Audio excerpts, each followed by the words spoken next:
자, 이번 시간에 연말정산 추가절 입력의 예제 두 번째 보도록 하겠습니다. 우리가 지난 시간에 연말정산 중도 퇴사자 관련해 가지고 진행을 했었는데 이번에는요 계속근무자 내용 위주로 해서 살펴보도록 하죠. 주식회사 청천을 선택해서 다음 사항을 연말정산 추가절 입력 메뉴에 입력을 하고요. 박미화의 근로소득에 대한 연말정산을 하시오라고 되어 있습니다. 밑에 표가 나와 있는데 박미화 관련된 소득공제와 세액공제 내역들이 쭉 열거가 되어 있어요. 우선 신용카드를 보시면 모에 보약 구입비가 있습니다. 가능한 것이죠. 그 다음에 중고자동차 구입이 있는데 이거는 약간 주의하셔야 돼요.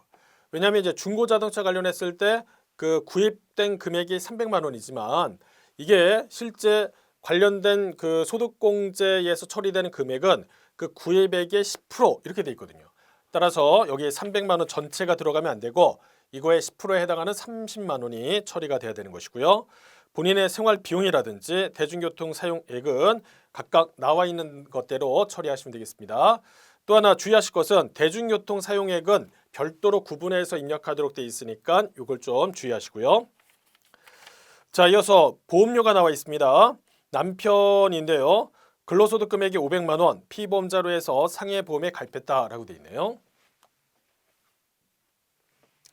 우리가 보험료 관련했을 때 공제를 받는다라고 하면은 기본적으로요 보험료는요 연령과 그 다음에 소득공제 요건을 갖다 동시에 충족을 해야 돼요. 그런데 남편분 보시면은 근로소득 금액이 500만 원이 있다라고 했었습니다. 주의하실 것은 근로소득 금액이에요. 근로소득 금액이라는 것은 총 급여액에서 뭘 빼요? 근로소득 공제를 차감해서 계산된 금액이 있잖아요. 그런데 우리가 이제 연말정산 관련했을 때 부양가족으로서 공제가 되는 것은 일반적으로 연간 소득 금액이 100만 원 이하라고 했었지만 근로소득 관련했을 때 총 급여가 500만 원 이하가 가능해요. 근데 그 500만 원이라는 것은 총 급여를 얘기한 것이고 근로소득 금액을 얘기하는 것은 아니라는 거예요. 따라서 배우자가 근로소득 금액이 500만 원 있다는 것은 부양가족으로서 공제가 안 된다는 것이죠.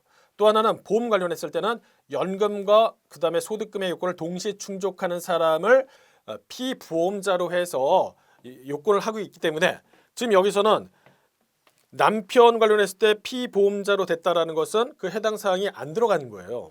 이 요건을 충족을 못했다라는 것이죠. 따라서 여기에 나와 있는 보험료에 대해서는 여기에 세액공제를 받을 수 없다 이렇게 보시면 되겠습니다. 상당히 중요합니다. 그러면 피보험자라는 게 뭐냐라고 하면 그 어떤 보험의 그 목적이 되는 것이다 라고 생각하시면 되겠습니다. 목적이 되는 거. 상해보험에 가입했다라고 했잖아요. 그럼 만약에 나중에 상해를 그 사람이 입었다라고 한다면 그 목적이 되는 그 사람, 손해를 보는 그 사람을 갖다가 얘기하고 있습니다. 남편을 얘기하는 것이죠.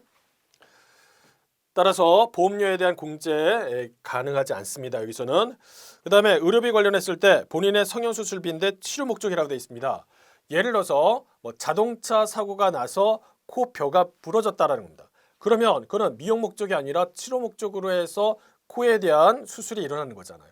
그런 것들이라고 생각하시면 돼요. 그래서 성형수술비에 관련했을 때 치료 목적이라는 것은 그렇게 이해를 해주시면 좋겠습니다. 그 다음에 어머니가 63세인데 기타 소득 금액이 350만 원이 있어요. 그러면 이 보약 구입비 관련했을 때 의료비로 해서 세액공제가 되느냐라는 건데요.